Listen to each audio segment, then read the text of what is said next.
여러분, 만약 제가 한 공간에서 가장 위험한 인물이 일중독자나 뛰어난 성취가를 넘어 심지어 천재도 아니라고 말한다면 어떠시겠습니까? 오히려 모두가 게으르다고 손가락질하는 바로 그 사람이라면요?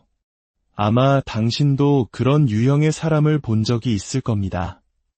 꿈은 누구보다 크고 아이디어는 세상을 바꿀 만큼 거창하지만 어쩐지 실제로 무언가를 하는 모습은 좀처럼 보기 힘든 사람. 세상은 그를 게으른 사람이라 부릅니다. 하지만 위대한 심리학자 칼 융은 그를 전혀 다른 존재로 보았습니다. 그리고 오늘 이 이야기가 끝날 무렵 여러분은 왜 이 사람이 주변 모든 이들, 어쩌면 당신까지도 두렵게 만드는지 이해하게 될 것입니다. 혹은 당신 자신이 바로 그 게으르지만 야망 있는 사람일지도 모릅니다. 먼저 이 개념을 명확하게 보여주는 한 장면을 상상해 봅시다.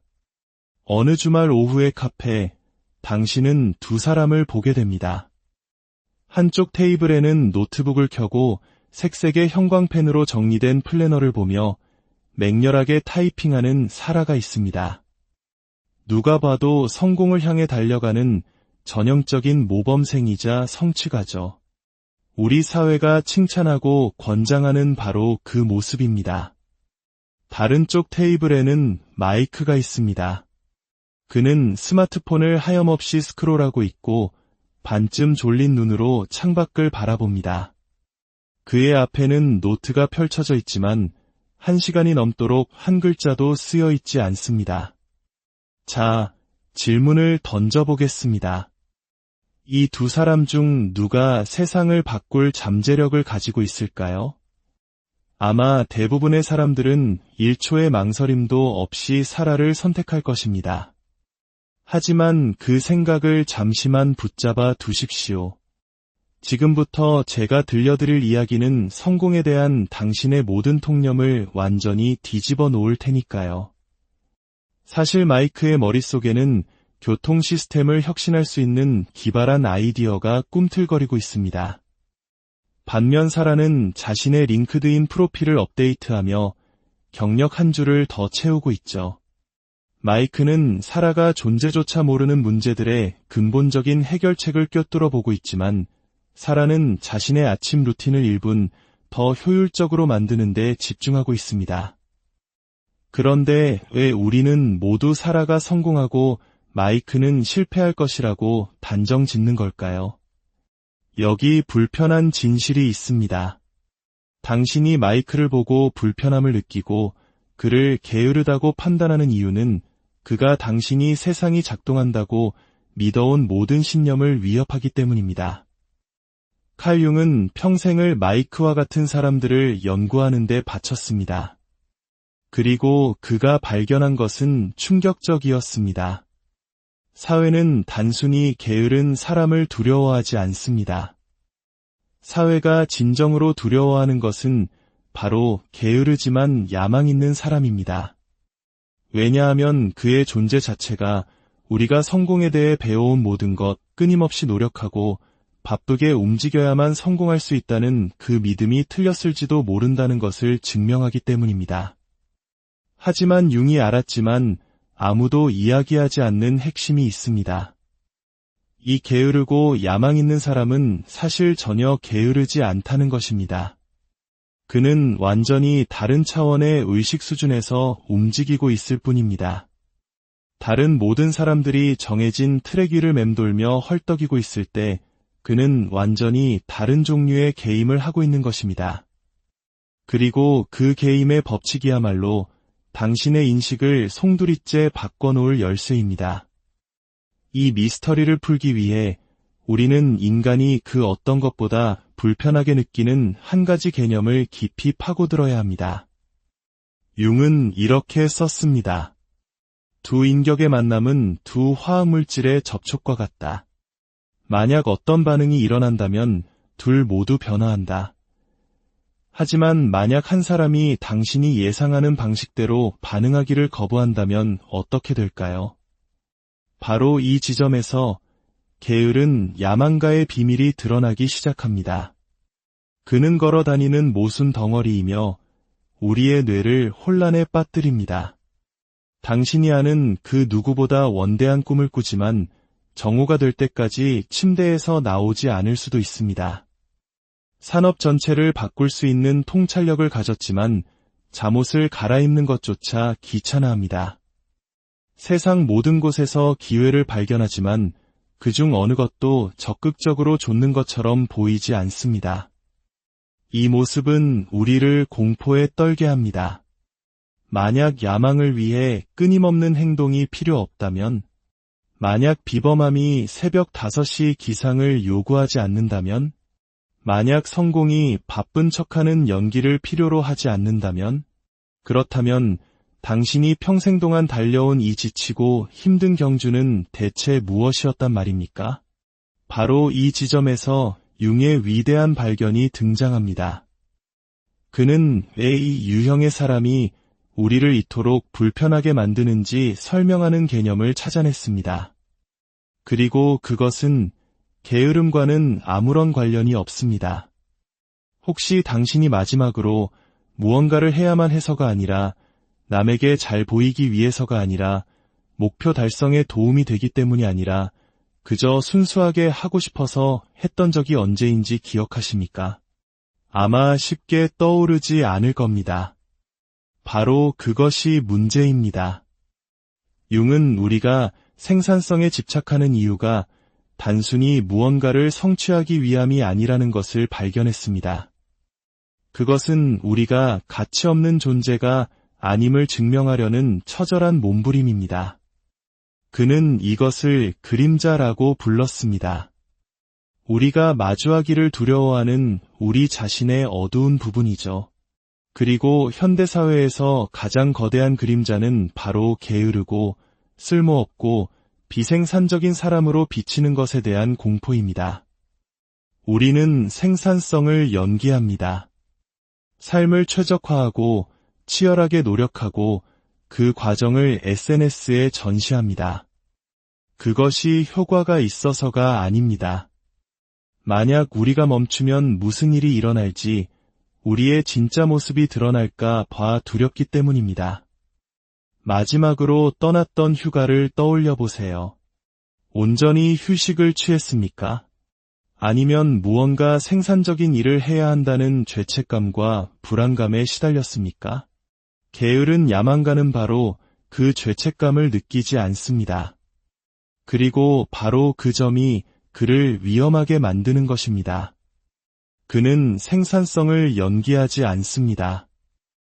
끊임없는 움직임으로 자신의 가치를 증명하려 하지 않습니다. 바쁜 척조차 하지 않습니다. 그런데도 여기서 사람들의 뇌가 고장나기 시작하는데 그는 머리에 불이 붙은 것처럼 뛰어다니는 모든 사람들보다 더 나은 아이디어를 가지고 있습니다. 융은 말했습니다. 타인에 대해 우리를 짜증나게 하는 모든 것은 우리 자신을 이해하도록 이끌 수 있다. 게으른 야망가의 어떤 점이 당신을 그토록 짜증나게 합니까? 그가 당신이 억지로 따라야만 했던 규칙을 따르지 않기 때문인가요? 그가 미래를 위해 현재를 희생하지 않기 때문인가요? 그가 자신의 삶을 더 나은 시간 관리를 통해 해결해야 할 문제처럼 다루지 않기 때문인가요? 어쩌면 문제는 그가 아닐지도 모릅니다. 어쩌면 진짜 문제는 우리가 성공이라고 믿어온 그 게임의 규칙 자체일지도 모릅니다. 여기 생산성 전문가들이 당신에게 절대 알려주지 않는 비밀이 있습니다. 당신의 무의식은 당신이 의식적으로 애쓰는 사고보다 무한히 더 창의적입니다. 우리가 아이디어가 작동하는 방식에 대해 배워온 모든 것은 사실 거꾸로였습니다. 융은 이렇게 썼습니다. 새로운 것의 창조는 지성에 의해 성취되는 것이 아니라 내적 필연성에 따라 행동하는 놀이 본능에 의해 이루어진다. 창의적인 마음은 자신이 사랑하는 대상을 가지고 논다. 잠시 멈추고 이 문장을 다시 음미해 보십시오. 창의적인 마음은 논다고 했습니다. 치열하게 노력하지 않습니다. 스마트한 목표를 설정하지도 않습니다. 그저 놉니다. 아인슈타인은 상대성 이론의 영감을 백일몽을 꾸는 동안 얻었습니다. 니콜라 테슬라는 저녁 산책을 하다가 발명품에 대한 환영을 보았습니다. 융 자신의 가장 위대한 통찰력들도 다른 사람들이 보기에 가장 게으른 시기에 찾아왔습니다. 그렇다면 당신이 그가 시간을 낭비하고 있다고 생각하는 동안 게으른 야망가의 마음속에서는 실제로 무슨 일이 일어나고 있는 걸까요? 그는 의미 없이 스마트폰을 스크롤하는 것이 아닙니다. 그는 비생산적인 것이 아닙니다. 그는 대부분의 사람들이 평생 접근조차 못하는 일을 하고 있습니다. 그는 자신의 무의식이 당신이 상상할 수 없는 수준에서 정보를 처리하도록 내버려 두고 있는 것입니다. 당신이 또 다른 생산성 관리 기법을 억지로 따르며 자신을 몰아붙이는 동안 그는 당신이 전혀 보지 못하는 아이디어들 사이의 연결고리를 만들고 있습니다. 이것이 바로 그의 아이디어가 마치 허공에서 튀어나온 것처럼 보이는 이유입니다. 하지만 사실 그것들은 허공에서 온 것이 아닙니다. 다른 모든 사람들이 그가 아무것도 하지 않는다고 단정하는 동안 그의 내면 깊은 곳에서 조용히 작동해온 무의식적 처리 과정이라는 깊은 우물에서 길어 올려진 것입니다. 융은 이것을 능동적 상상이라 불렀습니다. 의식적인 마음이 한 걸음 물러나 무의식이 그 통찰력을 드러내도록 허용하는 상태입니다. 그런데 정말 놀라운 부분은 이 과정이 강요될 수 없다는 것입니다. 계획을 세울 수도 최적화할 수도 없습니다. 그것은 자신만의 시간표에 따라 일어납니다. 그리고 바로 이 점 때문에 사회는 게으른 야망가를 두려워하는 것입니다. 그는 통제할 수도 관리할 수도 생산성 시스템으로 만들 수도 없는 무언가에 접속해 있기 때문입니다. 이제 우리는 사회가 게으른 야망가를 두려워하는 진짜 이유에 도달했습니다. 그것은 개인의 성공에 관한 이야기가 아닙니다. 이것은 권력에 관한 이야기입니다. 융은 말했습니다. 개인은 언제나 부족에 의해 압도당하지 않기 위해 투쟁해야만 했다. 하지만 게으른 야망가는 부족에 맞서 싸우지 않습니다. 그는 부족을 완전히 무시합니다. 그리고 그것은 당신의 수능으로부터 이익을 얻는 모든 시스템과 권력자들에게는 끔찍한 위협입니다. 생각해 보십시오. 우리의 전체 사회 시스템은 하나의 믿음에 의존합니다. 당신은 지시를 따르는 법을 배우기 위해 16년 이상 학교에 다닙니다. 돈과 시간을 맞바꾸는 직업을 얻습니다. 당신의 지위를 과시하기 위해 물건을 삽니다. 더 생산적이 되기 위해 당신의 삶을 최적화합니다. 정확히 무엇을 위해서입니까? 게으른 야망가는 이 시스템을 바라보며 간단한 질문 하나를 던집니다. 그리고 아무도 그 질문에 제대로 된 답을 내놓지 못합니다. 그는 불안 없이 야망을 품고 절박함 없이 꿈을 꾸며 그것을 즉시 돈으로 바꿔야 한다는 강박 없이 아이디어를 키워나갑니다. 이로 인해 그는 예측 불가능한 존재가 됩니다. 그리고 예측 가능성에 의존하는 시스템에게 예측 불가능한 사람은 가장 위험한 존재입니다. 하지만 사람들을 밤잠 못 이루게 하는 더 깊은 두려움이 있습니다. 만약 게으른 야망가가 옳다면 어떡할 것인가? 만약 불안 없는 야망이 사실 더 효과적이라면? 만약 평온함 속에서 추구하는 꿈이 공황 상태에서 좇는 꿈보다 실현될 가능성이 더 높다면? 만약 그것이 사실이라면 수백만 명의 사람들이 아무것도 아닌 것을 위해 고통받아 온 것이 됩니다. 그들이 정신건강과 관계, 행복을 희생하며 복무했던 시스템이 애초에 그들을 위해 설계된 것이 아니었다는 의미가 되니까요. 게으른 야망가는 다른 길이 있다는 증거, 즉 끊임없는 연기나 끝없는 최적화를 요구하지 않는 길이 있다는 살아있는 증거입니다. 융은 관찰했습니다. 당신의 내면을 들여다볼 때 당신의 비전은 비로소 선명해진다. 밖을 보는 자는 꿈을 꾸고 안을 보는 자는 깨어난다. 게으른 야망가는 자신의 내면을 들여다보고 있습니다. 그리고 그가 거기서 보는 것은 사회가 그에게 원해야 한다고 말하는 것과 일치하지 않습니다.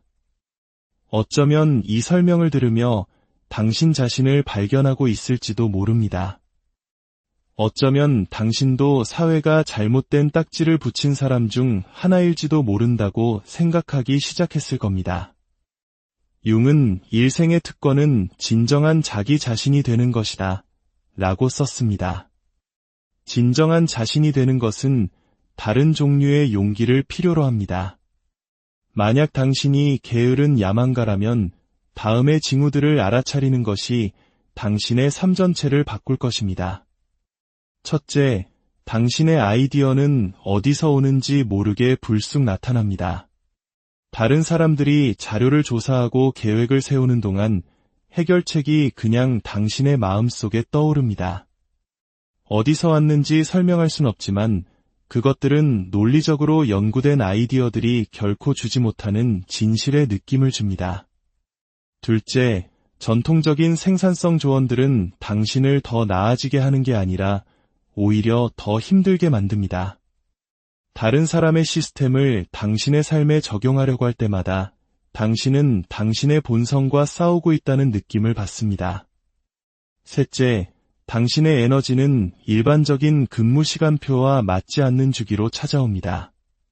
아침 9시에는 무기력하지만 한밤중에는 천재적인 통찰력이 샘솟을 수 있습니다. 폭발적인 결과물을 내는 단 하루를 위해 겉보기에는 아무것도 하지 않는 3일이 필요할 수도 있습니다. 익숙하게 들리십니까? 그것은 게으름이 아닙니다. 그것은 당신의 무의식이 자신만의 리듬을 따르고 있다는 증거입니다. 다른 사람들이 당신이 시간을 낭비한다고 생각하는 동안 당신의 마음은 놀고 있습니다. 그들이 억지로 쥐어짜는 동안 당신은 아이디어를 부화시키고 있습니다. 그들이 생산성을 연기하는 동안 당신은 정보를 처리하고 있습니다. 당신은 지금까지 이러한 특성들을 약점이라고 여기도록 배워왔습니다. 당신 주변의 생산적인 사람들처럼 되기 위해 자신을 고치려고 애써왔습니다. 융이라면 당신에게 멈추라고 말했을 겁니다. 그는 당신의 다른 리듬이 버그가 아니라 당신만의 특별한 기능이라고 말해줄 것입니다.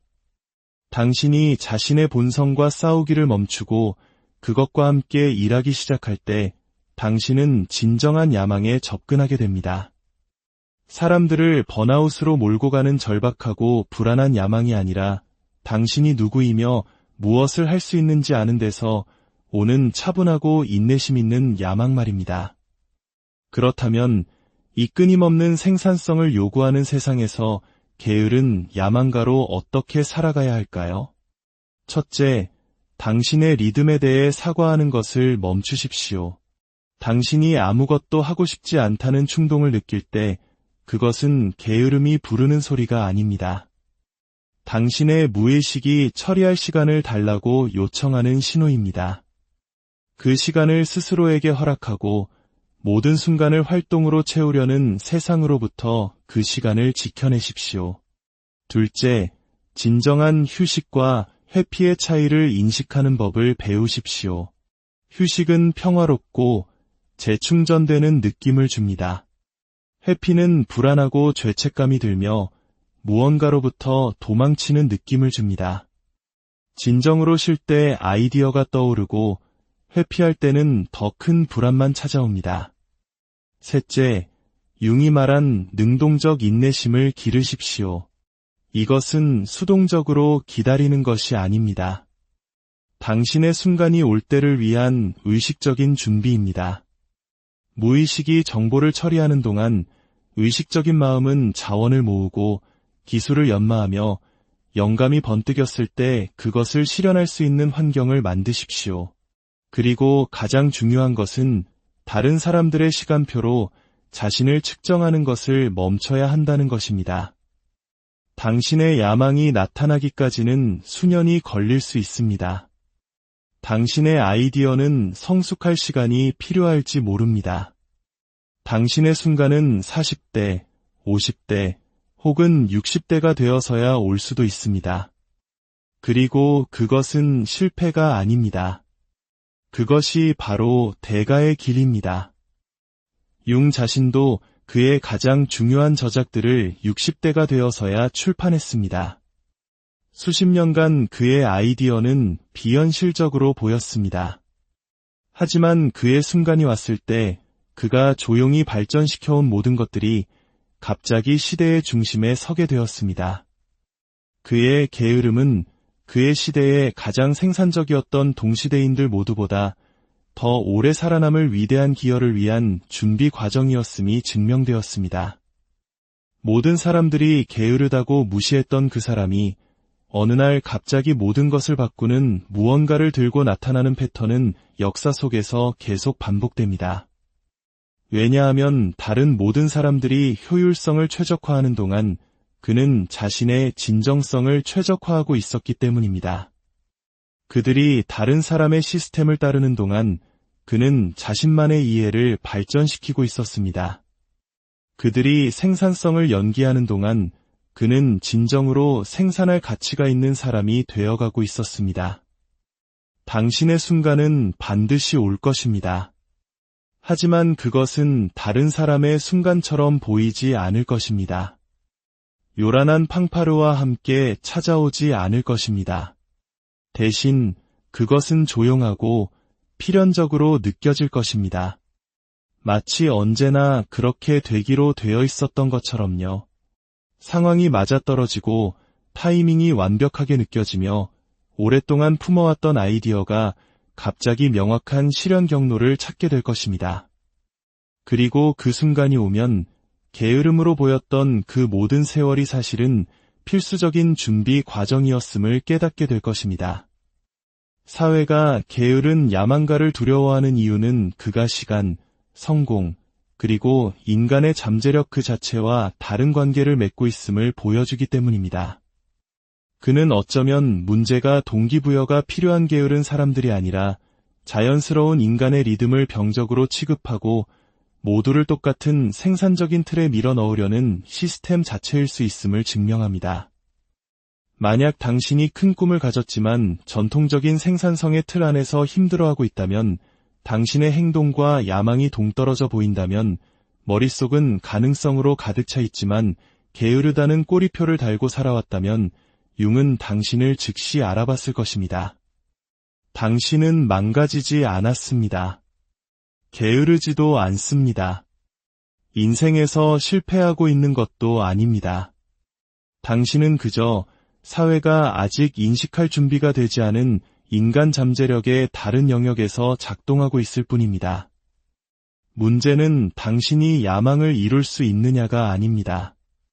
진짜 질문은 당신이 그 야망의 모습을 드러낼 때까지 충분히 오랫동안 당신 자신의 과정을 신뢰할 용기가 있느냐는 것입니다. 이 이야기가 당신 자신을 다르게 보게 만들었다면, 혹은 당신의 삶 속에서 게으른 야망가를 발견했다면 그 울림을 다른 이들과도 나눠주시길 바랍니다. 이러한 알을 널리 퍼뜨리는 것은 또 다른 잠재력이 깨어날 수 있도록 돕는 가치 있는 행동이 될 것입니다. 그리고 저희 채널의 구독은 사회가 당신에게 듣고 싶어 하지 않는 더 깊은 진실들을 함께 탐험하는 여정에 동참하는 것을 의미합니다. 기억하십시오. 때로는 당신이 할 수 있는 가장 야심찬 일은 세상 누구도 아직 보지 못할 때조차 당신의 내면이 보고 있는 것을 굳건히 믿어주는 것입니다. 게으른 야망가는 사회의 문제가 아닙니다. 그는 사회의 가능성입니다. 그리고 바로 그렇기 때문에